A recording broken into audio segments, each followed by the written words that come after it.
50 సంవత్సరాలుగా చెక్కు చెదరని రచ్చబండ. ఎందుకంటే ఆ రచ్చబండ పైన ఎన్నో కుటుంబాల సమస్యలను ఇక్కడే కూర్చుని పరిష్కరించేవారు అని ఇప్పటికీ గ్రామస్తులు చెప్పుకుంటారు.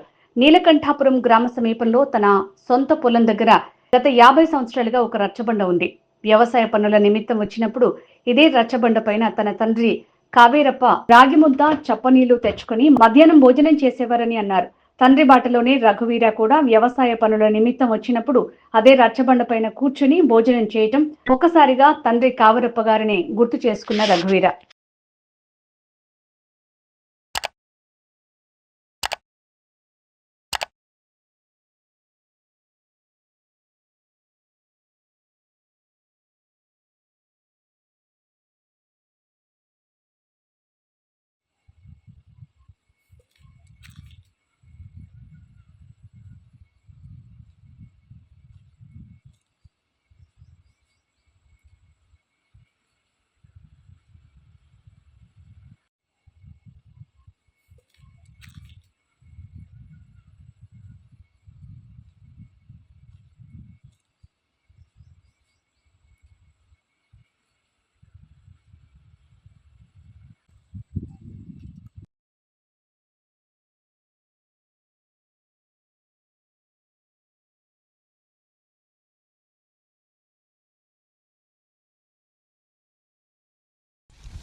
నీళ్ళు పెడితేనే మళ్ళీ సిగరెట్స్